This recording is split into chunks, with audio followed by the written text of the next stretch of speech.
Ayan mga ka-landscape yung gagawin natin. Bibiyakin natin po yan. Ayan. For today's video mga ka-landscape, share ko lang po sa inyo yung gagawin natin ngayong araw na to. Ayan. Bali, binibiyak ko muna yung container kasi yan ko po ilalagay yung pinapaugat ko ng mga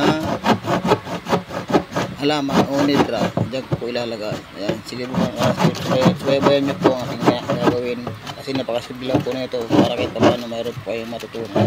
Sige po mga ka-landscape. Sabay po muna tuloy-tuloy lang po natin yung gagawa natin.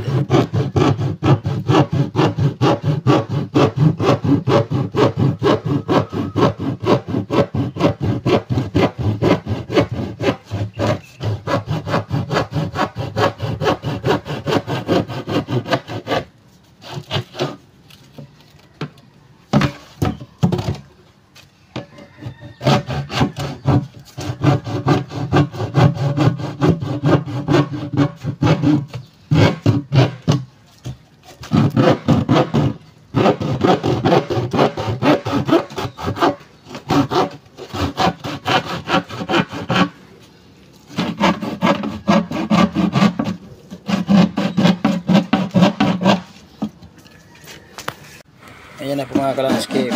Malapit na po natin mabiyak. Ayan. Yan na po yung gagamitin natin na paglalagyan ng mga pauukatan natin. Ayan mga ka-landscape. Ayan na po mga ka-landscape. Nakakuha na po tayo ng floral po. Ayan, tari iwa-iwain natin dyan kasi dyan po natin itutusok yung yan. Sige po mga ka-landscape. Nasa nga na yan. Bali dyan po natin itutusok. Mag-iwa muna tayo na sige mga ka-landscape. Tuloy po natin. Ayan na po mga ka-landscape, bali pinibiyak na po natin yung floral foam. Ini-slice na po natin kasi mas maganda po talaga na hinihiwa-hiwa na yan kasi maganda po pagtutusukan kasi nakahiwalay na po siya. Madali na lang po ilagay natin sa seedling box o ibaging. Ganyan lang po yung proseso niyan kung paano magparami kaagad ng mga halaman na pararamihin. Ayan, sige mga ka-landscape, bali ilalagay na po natin yan sa tutusukan na po natin yung floral foam na yan.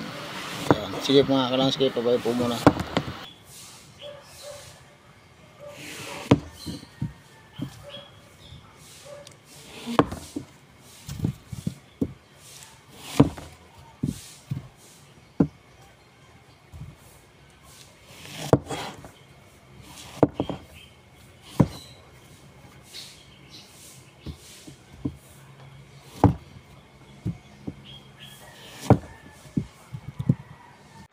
Ayan na po mga ka-landscape, tapos na po tayo magtusok. Bali, linalagay na po natin sa biniyak natin na container kanina.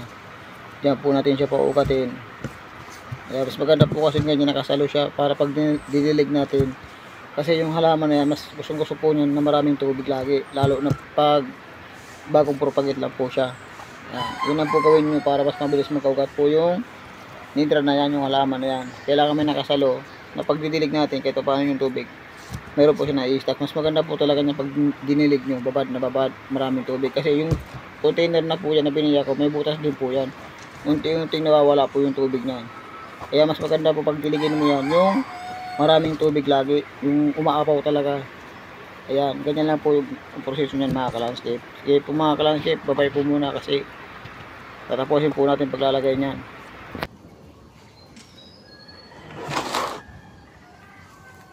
Ayan na po mga ka-landscape yung nagawa natin ngayon. Ayan, ganyan lang po yung proseso niyan mga ka-landscape po paano magparami ng ganyan.